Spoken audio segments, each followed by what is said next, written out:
Against आप लोगों का दोबारा से हार्दिक स्वागत है हमारे चैनल पे जिसका नाम है तरुण स्टडी सेंटर। तो गाइस मैंने आप लोगों को बोला था इंग्लिश की वीडियो के बाद 100% मैं हिस्ट्री की वीडियो लेके आऊंगा, जीएस से रिलेटेड वीडियो लेके आऊंगा।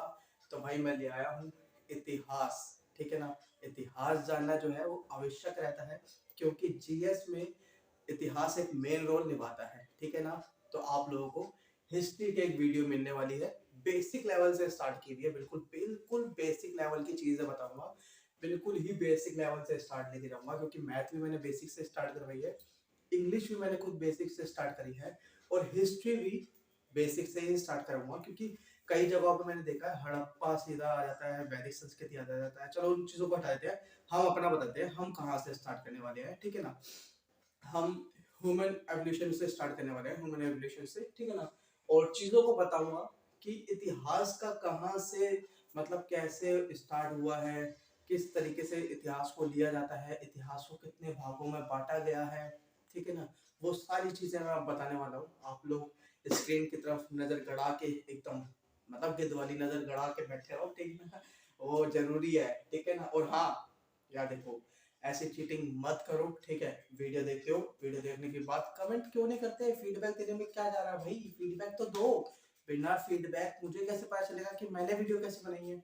तुम लोगों ने तो देख ली, तुम लोगों ने अपना नोट भी कर लिया, सब कुछ कर लिया है ना, मगर मुझे तो बताओ भाई मैंने एक वीडियो बनाई कैसी है, मुझे बताओ तो सही। लाइक मत करो, चलो कोई दिक्कत नहीं, आपको लाइक में प्रॉब्लम होती है, लाइक मत करो, चलो ठीक है कोई दिक्कत नहीं। जब तक आपको अच्छी ना लगे ना वीडियो तब तक लाइक मत करो, मगर कम से कम अगर कुछ कमी है तो वो बताओ, मुझे सजेशन दो उस चीज में कि भाई आपने ये गलती कर रखी है या फिर आपने कुछ एक्स्ट्रा ऑर्डिनरी कर रखा है, तो उसको मैं कम करूंगा, ठीक है ना। या अगर मुझे कुछ ज्यादा करने की जरूरत है तो मैं उसमें ज्यादा ऐड करूंगा, ठीक है ना। मगर मुझे सजेशन देना, कमेंट करना आपकी जिम्मेवारी है। अब ये आपके ऊपर सौंप रखा है, आप लोग जैसे मर्जी कमेंट करके मेरे को बताओ कि क्या प्रॉब्लम थी, क्या प्रॉब्लम नहीं थी, क्या समझ में आया, क्या समझ में नहीं आया। और हाँ भैया, टेलीग्राम पे ऐड हो जाओ क्योंकि मैंने अब वहां पे सारे के सारे वीडियोस के जो है जितने भी अपने पीडीएफ हैं वो डालना चालू कर दिए हैं, ठीक है ना। उससे रिलेटेड नोट्स जितने भी बनते हैं वो मैंने वहां पे सारे डालना चालू कर दिए हैं। तो भाई जिसको भी नोट्स की नीडअप है, इन सारे नोट्स की नीडअप है, चाहे वो एसएससी एमटीएस से हो, एसएससी सीएचएसएल से हो या सीजीएल से तक के हो, ठीक है ना। आपको सारे नोट्स मिलेंगे वहां पे, अवेलेबल मिलेंगे, चाहे इंग्लिश हो, चाहे आपके मैथ हो, चाहे वो हिस्ट्री पॉलिटिकल साइंस हो, ज्योग्राफी हो, इकोनॉमिक हो, जीए हो, सारे मिलेंगे, सारे नोट्स आपको अवेलेबल मिलेंगे वहाँ पे, ठीक है ना। तो आप लोग को आना है, टेलीग्राम ज्वाइन करना है। सॉरी मेरे को जुकाम हो रहा है इसके लिए दिक्कत मत लेना ठीक है, कोल्ड है, ठीक है ना। तो आप टेलीग्राम ज्वाइन करो, ठीक है ना। अब ज्यादा देर नहीं करते हैं, स्टार्ट कर लेते हैं फटाफट से, ठीक है। तो देखिए इतिहास, ठीक है ना, इतिहास को क्या है, इतिहास को तीन जगहों में बांट रखा है, इतिहास को तीन जगहों में बांट रखा है, ठीक है ना।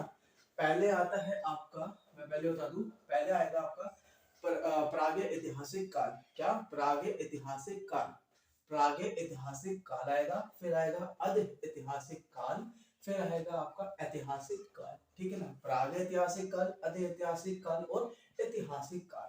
इसको इंग्लिश में बोलते हैं प्री हिस्टोरिक पीरियड। क्या, प्री हिस्टोरिक पीरियड, ठीक है ना। इसको कहते हैं प्रोटो हिस्टोरिक पीरियड। क्या, प्रोटो हिस्टोरिक पीरियड। इसको कहते हैं हिस्टोरिक पीरियड। क्या, हिस्टोरिक पीरियड। अच्छा, इसके बारे में भी मैंने कुछ चीजें नोट डाउन करवा के रख रखी हैं आप लोगों को, ठीक है। वो भी आप समझने की चीज प्रयास करना, ठीक है ना। जैसे कि प्रागैतिहासिक काल है, प्री हिस्टोरिक पीरियड की बात करूं तो भाई इसमें क्या है, हमें साक्ष्य मिलते हैं पर क्या है, लिखित प्रमाण नहीं है। अब आप लोग बोलोगे भैया क्या साक्ष्य मिल गया और क्या लिखित प्रमाण है, हमें तो कुछ समझ नहीं आया, आप तो बोल के चले गए, मैं पूरा बताऊंगा, टेंशन मत लेना इस चीज की कि भाई प्रागैतिहासिक काल में क्या साक्ष्य मिले हैं और लिखित प्रमाण क्या मिले हैं, लिखित प्रमाण क्यों नहीं मिले हैं, क्या मिले हैं, क्या हुआ है क्या नहीं हुआ, ठीक है।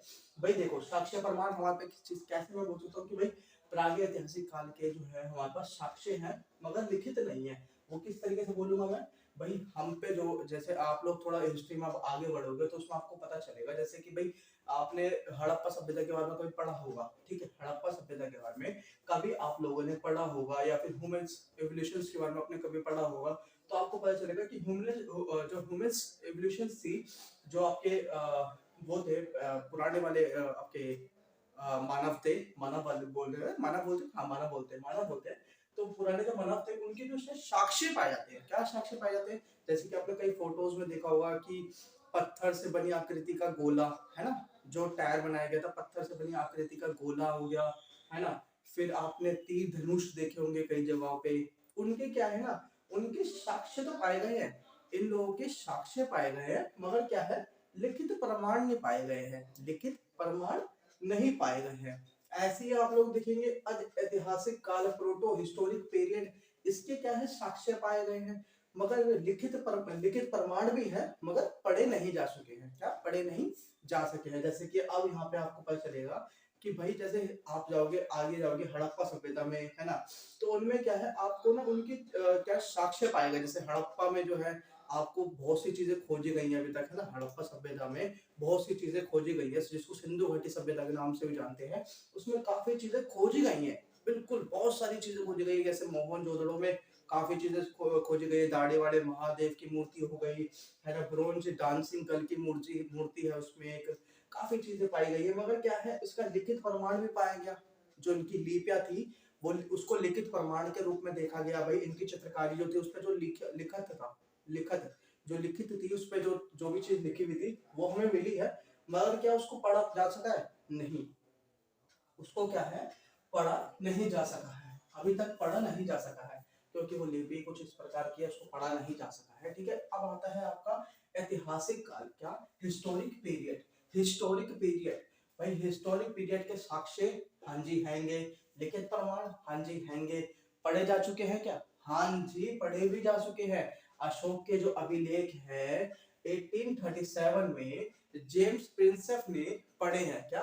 1837 में जेम्स प्रिंसेप ने इनके जो थे क्या, आपके अभिलेख पढ़े थे, इस वजह से इसको कहा जाता है भाई इस हिस्टोरिक पीरियड में साक्ष्य भी पाए गए हैं, लिखित प्रमाण भी पाए गए हैं, भैया इसको पढ़ा भी जा चुका है। तो क्या हम बोलेंगे, इसको साक्ष्य भी पाए, लिखित प्रमाण भी पाए, और भैया अशोक के अभिलेख भी इसमें मिले हैं। चलिए, अब आपको प्रागैतिहासिक ऐतिहासिक काल के बारे में थोड़ा बहुत मैंने बता दिया है ना। अब ऐतिहासिक काल के बारे में हमने आप लोगों को बताया है, और ऐतिहासिक काल के बारे में हमने बताया है। अब प्रागैतिहासिक काल में अब आप लोग बोलेंगे भाई प्रागैतिहासिक काल के नीचे हमने 3 भाग बांटे हैं। क्या? 3 भाग में हमने इसको बांटा है। हमने नहीं बांटा है भैया, पहले से ही बटा हुआ है, हमने तो सिर्फ खाली लिखा है, हमने बांटा उल्टा कुछ भी नहीं है, हमने बस लिखा है। ठीक है ना, इसको समझने की कोशिश करोगे तो आपको समझ आएगा कि भाई प्रागैतिहासिक काल को 3 भागों में बांट रखा है। किस तरीके से? आप देखिए, पूरा पाषाण काल, क्या, पूरा पाषाण काल, मध्य पाषाण काल, नव पाषाण काल, क्या, पूरा पाषाण काल, मध्य पाषाण काल और नव पाषाण काल। इसको इंग्लिश में क्या कहते हैं? इस ओल्ड स्टोन एज। क्या? Old stone age. इसको क्या कहते हैं? Middle stone age, middle stone age, new stone age. ठीक है, अच्छा इसको इंग्लिश में क्या कहते हैं? इसको कहते हैं पैलेथिक पीरियड। क्या? पैलेयोलिथिक पीरियड, है ना, पैलेयोलिथिक पीरियड। और इसको कहते हैं मेसोलिथिक पीरियड। क्या? Mesolithic period. और इसको कहते हैं नियोलिथिक पीरियड। क्या? Neolithic period. अच्छा, इसका टाइमिंग भी है। इसका टाइमिंग किस प्रकार से है? इसका टाइमिंग इस प्रकार से दिया गया है कि भाई 30,000 बीसी से लेके 10,000 बीसी तक। क्या? 30,000 बीसी से लेके 10,000 बीसी तक, और 10,000 बीसी से लेके 4,000 बीसी तक। क्या? 10,000 बीसी से लेके 4,000 बीसी तक, और 4,000 बीसी से लेके 2500 बीसी तक। अब इसके बारे में भी थोड़ा समझने की कोशिश करो कि पूरा पाषाण काल की जो भाई समय अवधि रही है, समय अवधि जो रही है पूरा पाषाण काल की, वो 30,000 बीसी से लेके 10,000 बीसी तक की रही है। क्या? 30,000 बीसी से लेके 10,000 बीसी तक की रही है। और वहीं पे ही मध्य पाषाण काल की जो है वो आपकी 10,000 बीसी से लेके 4,000 बीसी तक रही है। ठीक है, और वहीं पे आपकी नव पाषाण काल की जो है वो 4,000 बीसी से लेके 2500 बीसी तक रही है। अब आप बोलोगे भैया ये भैया बीसी क्या है, इसमें बीसी का रोल किस चीज का है? ये बीसी का मतलब क्या है भाई? बीसी का मतलब होता है बिफोर क्राइस्ट। ठीक है ना, बिफोर क्राइस्ट। मैं आपको थोड़ा सा एग्जांपल के तौर पर समझा देता हूँ, टाइम वेस्ट बिल्कुल भी नहीं करूंगा, क्योंकि मुझे खुद को पता है कि आप लोगों का टाइम बहुत ज्यादा इंपॉर्टेंट है, और उससे ज्यादा मेरा भी टाइम इंपॉर्टेंट है, क्योंकि एक वीडियो बनाने में तकरीबन तकरीबन 2.5 से 3 घंटा लग रहा है। 2.5 से 3 घंटा लग जाता है एक वीडियो को पूरा बनाने में, उसको ऑपरेट करने में, हर एक चीज को करने में। तभी मैं सोच रहा हूँ कि ज्यादा से ज्यादा आप लोगों को ना कम से कम टाइम में ज्यादा से ज्यादा चीजें प्रोवाइड कर सकूं। तो मैं पूरी कोशिश करूंगा, बस आप लोग थोड़ा सा समझने की कोशिश करेंगे कि मैंने क्या क्या अभी अभी तक कहा है। प्रागैतिहासिक काल प्री हिस्टोरिक पीरियड इसको नाम दिया गया है, ठीक है, इंग्लिश में। इसके साक्ष्य जो है वो मिले हैं, लिखित प्रमाण हमें नहीं मिले हैं। क्यों? मानव जो ह्यूमन एवोल्यूशन था, वो जो मानव था पुराने समय का, उसके हमें साक्ष्य मिले, ठीक है ना। अभी आपको पढ़वाऊंगा भाई आदमगढ़ से क्या मिला है ना, बहुत सारी चीजें हैं, अभी आपको बता दूंगा, ठीक है ना। अब प्रोटो हिस्टोरिक पीरियड, यहाँ से हमें साक्ष्य मिले, लिखित प्रमाण मिले, मगर हम लोगों से अभी तक वो पढ़े नहीं जा चुके हैं, ठीक है ना। यहाँ पे हिस्टोरिक पीरियड, उसके साक्ष्य मिले, लिखित प्रमाण मिले और पढ़े भी जा चुके हैं। कौन से? अशोक के अभिलेख 1837 जेम्स प्रिंसप के द्वारा इसको पढ़ा जा चुका है। पूरा पाषाण काल, भाई प्रागैतिहासिक ऐतिहासिक काल को 3 भागों में बांट दिया है। 3 भागों में बांटने के बाद क्या है भैया? पूरा पाषाण काल, मध्य पाषाण काल, नव पाषाण काल। पूरा पाषाण काल को क्या कहते हैं? Old stone age. मध्य पाषाण काल को कहते हैं मिडल स्टोन एज। वहीं पे न्यू स्टोन एज कहते हैं किसको? भाई नव पाषाण काल को। नाम से बिल्कुल आराम से पता चल जाएगा कि पूरा है मतलब पुराना काल है, मध्य है मतलब बीच का काल है, नव है मतलब न्यू काल है। अब यहाँ पे आप देखोगे पैलोलिथिक पीरियड और मेसोलिथिक पीरियड और नियोलिथिक पीरियड। आप बोलोगे भैया दो नाम है इंग्लिश में, मैं इसलिए बोल रहा हूँ एग्जामिनर कभी कभार इन्हीं को ना, बिल्कुल डिट्टो इन्हीं को हिंदी वर्जन में लिख के देता है। अब आप बोलोगे भाई पूरा पाषाण काल तो पढ़ के आया था, पैलोलिथिक पीरियड ये तो मैंने पढ़ा नहीं था, इस वजह से मैंने इसको इंग्लिश में भी लिख दिया है, जिससे कि आप लोगों को जानकारी रहेगी तो ज्यादा अच्छा रहेगा। अब मैं स्टार्ट करता हूँ। ये मैंने आपको बताया कि बीसी का क्या रोल रहता है, कि बीसी एडी क्या होता है, वो मैं आपको समझाता हूँ एक बार, बहुत शॉर्ट टाइम में, बिल्कुल जल्दी से समझा देते हैं, ठीक है ना। यहाँ पे डालते हैं, ठीक है ना। अब ये देखो, एक मैंने बिल्कुल स्ट्रेट वो बनाई है, ठीक है। यहाँ पे समझो मैंने जीरो बनाया, ठीक है। यहाँ पे मैंने क्या करा है? जीरो बनाया। अब मैं यहाँ पे अगर लिखूं एक डेट मैं यहाँ पे लिखूं भाई बौद्ध का जन्म कब हुआ था, बौद्ध जी का जन्म किस डेट में हुआ है, तो हम यहाँ पे लिखेंगे 563 बीसी। क्या? 563 बीसी। 563 बीसी में किसका जन्म हुआ था? गौतम बौद्ध जी का, है ना, बुद्ध जी का। बौद्ध जी लिख सकते हैं ना, बौद्ध जी का जन्म हुआ था। और यहाँ पे मैं लिखूं, अगर इस जगह पे मैं लिखूं, तो भाई अगर इस जगह पे हम लिखते हैं हमारे को आजादी कब मिली है? 1947। 1947। तो हम इसको क्या लिखेंगे? एडी। क्या? एडी। एडी, ठीक है ना। यहाँ पे बीसी लिखा है, यहाँ पे एडी लिखा है। अब इसको थोड़ा सा समझने की कोशिश करो कि मैंने ऐसा क्यों करा है, इसको समझने की कोशिश करो कि मैंने ऐसा क्यों करा है, और यहाँ पे ये जो है वो जीरो क्यों आया है। देखो, कहते हैं कि भाई आपने पढ़ा होगा कि वो जो थे आपके ईसा मसीह, है ना, तो हम लोग यहाँ पे लिख देते हैं ईसा मसीह, है ना। तो भाई जब इनका जन्म हुआ था, इनके जन्म से पहले की जो बात चल रही है ना, उसको कहते हैं बिफोर क्राइस्ट। क्या? बिफोर क्राइस्ट, है ना। बिफोर क्राइस्ट कहते हैं इनके जन्म से पहले की बात को। क्या कहते हैं? बिफोर क्राइस्ट कहते हैं इनके जन्म से पहले की बात को, ठीक है ना। इसलिए सारी की सारी डेटों में क्या है? बीसी लग के आता है। क्या लग के आता है? बीसी। और इसका हिंदी वर्जन क्या होता है? इसका हिंदी वर्जन होता है भैया ईसा पूर्व, है ना।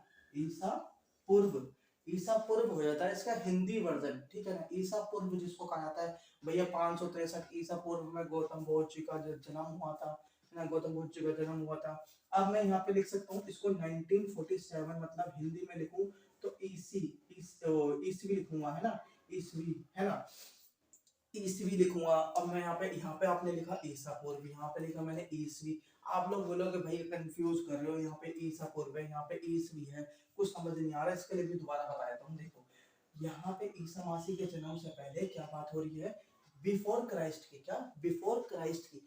जब उनकी मृत्यु हो जाती है, उसके बाद जो है एक टाइम पीरियड के हिसाब से जीरो हो जाता है, और जीरो के आगे जो चीजें चल रही हैं, जीरो के आगे जो भी चीजें चल रही हैं, उनमें क्या है, वो आगे बढ़ते हुए दिखेंगे। जैसे मैं बताता हूँ, एक बार दोबारा देखो, जन्म कब हुआ? जन्म मैंने लिख दिया, जन्म। अब इनकी मृत्यु आप लोग समझने की कोशिश करो। 483 में इनकी मृत्यु हो जाती है, ठीक है, इनकी मृत्यु हो जाती है, किनकी? बौद्ध जी की 483 में मृत्यु हो जाती है। अब आप लोग थोड़ा समझने की कोशिश करो। देखो, किसी इंसान का जन्म 563 में हुआ है, वो 483 में अगर उसकी मृत्यु हो रही है, तो ये माइनस जा रहा है ना, ये माइनस जा रहा है, दिख रहा है, थोड़ा माइनस आ रहा है ना ये। अब यहाँ पे देखो, अगर मैं बोलूं कि भाई 1947 से हमारा क्या चल रहा है? 2022, है ना, 2022, मतलब कि ये प्लस जा रहा है, इस तरफ क्या है प्लस हो रहा है, सारी चीजें प्लस जा रही हैं, उस तरफ क्या है माइनस जा रही हैं। तो जीरो से पहले की जो चीजें हैं वो माइनस, और जीरो से बाद की जो चीजें हैं वो प्लस में चली हैं। जीरो से बाद की जो चीजें हैं वो प्लस में है, जीरो से पहले की जो चीजें हैं वो माइनस में चली हैं। इसको कहते हैं बिफोर क्राइस्ट, इसको कहते हैं भैया एनो डोमिनी, ठीक है ना, एनो डोमिनी, ठीक है ना।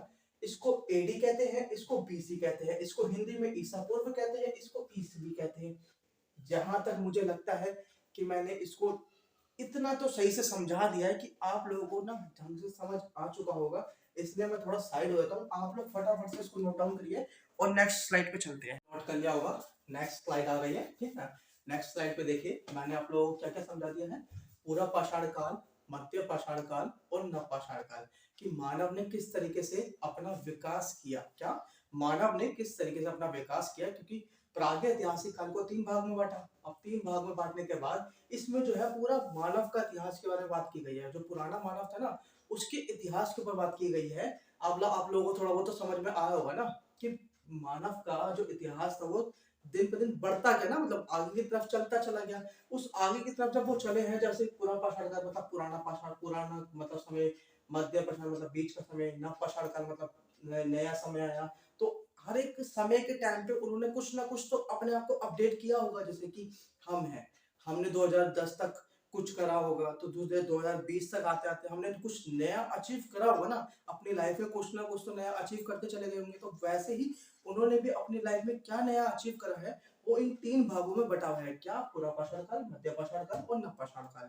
अब इसमें किस किस तरीके से उस मानव ने अपने आप को अपडेट किया है, उस चीज से मैं आप लोगों को बताने जा रहा हूँ। जरा ध्यान से ना देखना और अपने नोट्स को ना खुद अपने हाथों से बनाओ। जो जो जो चीज मैं बोल रहा हूँ, जो भी चीजें मैं बोल रहा हूँ, जो भी चीजें मैं बता रहा हूँ ना, उसको एक्यूरेट उस चीज में लिखिए, या फिर अपनी लैंग्वेज में लिखिए। मैं बोल रहा हूँ आप अपनी लैंग्वेज में डिकोड कीजिए और उसको लिखिए, ठीक है। वैसे ही एक्यूरेट लिखिए जैसे बता रहा हूँ, ठीक है ना।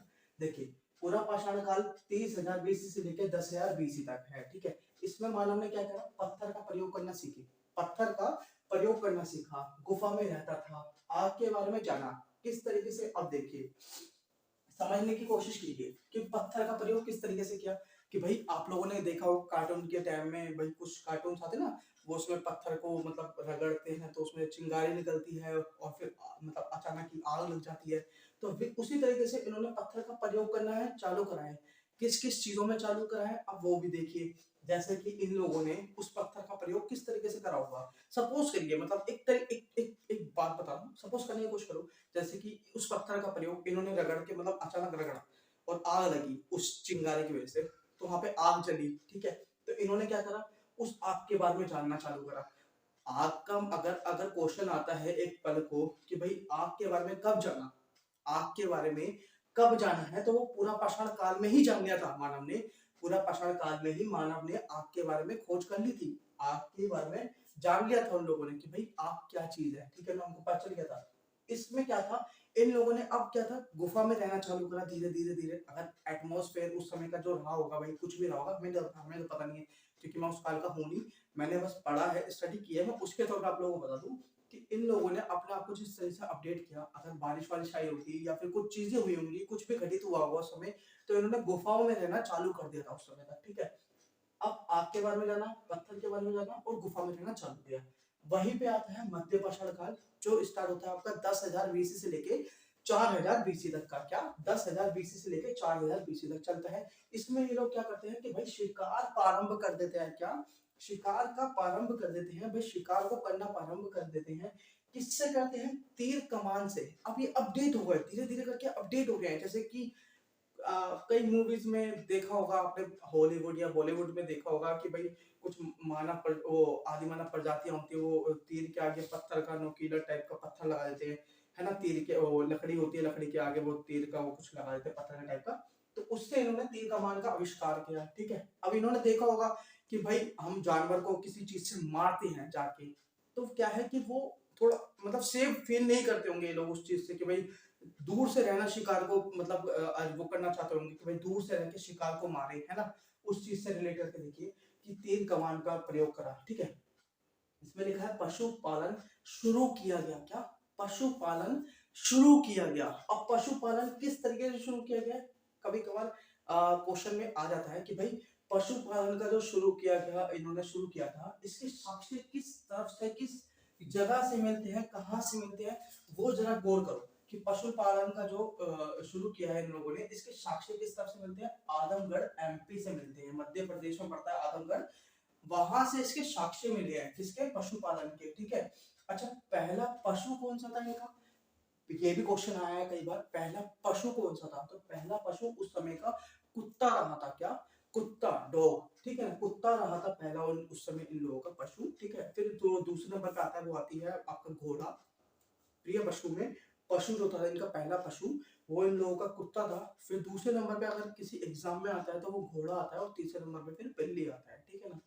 अब आपकी बात करते हैं भाई नवपाषाण काल की। क्या, नवपाषाण काल में, नवपाषाण काल का समय अवधि जो देख रहे हो आप 4000 बीसी से लेकर 2500 बीसी तक है। ठीक है। वहीं पे इनकी बात करें तो इन्होंने नवपाषाण काल में किस तरीके की अपनी अचीवमेंट थी, अपना को किस तरीके से अपडेट किया था, उसकी बात कर लेते हैं। देखिए, यहाँ पे इन्होंने कृषि पूजा करना प्रारंभ कर दिया था। क्या, कृषि और पूजा प्रारंभ कर दिया था। वहीं पे हड्डियों के बने हथियार के साक्ष्य भी मिले हैं। ये क्या करते थे, अब ये थोड़े बहुत अपडेट होना चालू हुआ है। इन्होंने क्या करा भाई, पत्थर से काम नहीं करा, तो इन्होंने क्या नाम है, हड्डियों के हथियार बनाए। क्या, हड्डियों के हथियार क्या होते हैं, थोड़े मजबूत बनते हैं, उससे इन्होंने क्या करा, शिकार करना प्रारंभ किया। ठीक है। हड्डियों के हथियार बना लिए। ठीक है।